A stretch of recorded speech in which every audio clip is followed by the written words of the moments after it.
सभी को नमस्ते साथियों। जैसा कि लाडली योजना से संबंधित जो भी ज़रूरी कागज़ चाहिए होते हैं उसकी जानकारी पिछली वीडियो में मैंने दी थी।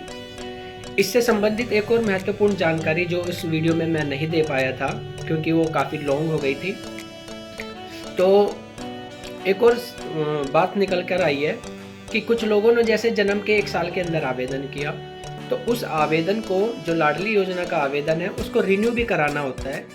वो रिन्यू कराने के लिए सरकार ने कुछ क्लासें निर्धारित की गई हैं। जैसे जब आपकी बेटी क्लास 1, क्लास 6, क्लास 9, क्लास 10 और क्लास 12 में एडमिशन लेती है, उस दौरान यदि आपकी बेटी दिल्ली सरकार के किसी भी सरकारी और प्राइवेट दोनों ही स्कूल इसमें शामिल हैं, कोई ये ना समझे कि हमारा बच्चा प्राइवेट स्कूल में पढ़ता है तो हम लाडली योजना का फॉर्म नहीं भर सकते।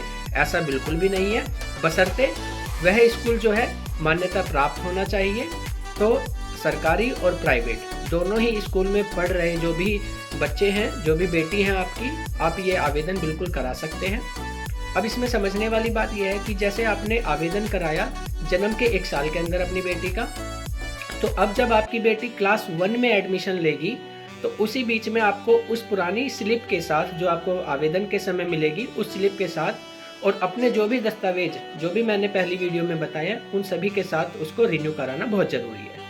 अब क्लास 1 के बाद जैसे ही आपकी बेटी क्लास 6 में आती है तो क्लास 6 में एडमिशन के दौरान ही आपको फिर से रिन्यू कराने के लिए आवेदन करना होता है। क्लास 6 के बाद जैसे ही आपकी बेटी क्लास 9 में आएगी तो आपको पुनः जो पुरानी स्लिप है उसकी कॉपी के साथ रिन्यू कराने के लिए फिर से आवेदन करना होगा।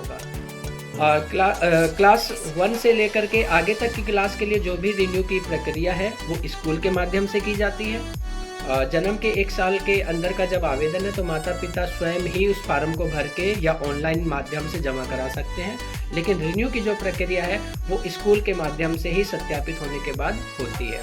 काफ़ी सारे विद्यालय हैं, प्राइवेट विद्यालय हैं जो कि माता पिता को जानकारी नहीं देते हैं, तो आप लोगों की जानकारी के लिए ही यह वीडियो बनाई जाती है। बना रहा हूँ अभी कुछ टाइम से कि जिसमें आप लोग ऐसे आवेदन को भरने के बाद उसे भूल ना जाएं कि ये रिन्यू भी कराना होता है। तो रिन्यू ना कराने का नुकसान ये होता है कि आपको उस पॉलिसी का जो कुछ एक अंश होता है, जो राशि होती है, वो आप लेने से छूट जाते हैं। तो क्लास 1, क्लास 6, क्लास 9, क्लास 10 और क्लास 12, तो आप ध्यान रखें इन क्लासों में रिन्यू कराना बहुत ही आवश्यक होता है। और यदि कोई जन्म के 1 साल के अंदर अपनी बेटी का आवेदन किसी कारणवश नहीं कर पाता है तो वो क्लास 1 में जब आपकी बेटी दाखिला लेगी तब आप आवेदन करा सकते हैं। कोई क्लास 1 में भी आवेदन नहीं कर पाता है तो क्लास 6 में करा सकते हैं। कोई क्लास 6 में भी नहीं करा पाता है तो क्लास 9 में करा सकते हैं। लेकिन जितना आप लेट कराएंगे उतना नुकसान आपका होगा। उसकी जो पॉलिसी का जो अंश है, जो राशि अंश है, वो आपको बहुत ही, जब उसकी मैच्योरिटी डेट होगी वो बहुत ही कम मिलेगा। तो इसको आवेदन कराने के साथ साथ रिन्यू कराना भी बहुत ज़रूरी होता है। तो और इस आवेदन का लाभ केवल वही बेटी ले सकेंगी जो क्लास 10, जो हाई स्कूल है, वो पास करेंगी। क्लास 10 से पहले यदि कोई किसी कारणवश बच्चा नहीं पढ़ पाता है तो इस योजना की जो भी राशि है उसको नहीं मिलेगी। तो इससे संबंधित अगर आपके और भी कोई सवाल हैं तो आप हमें वीडियो में और यूट्यूब पर कमेंट्स में लिख सकते हैं। तो आप लोगों से ज़्यादा अनुरोध है कि इस ऐसी जानकारी वाली जितनी भी वीडियो है अपने साथियों के साथ साझा करें। धन्यवाद।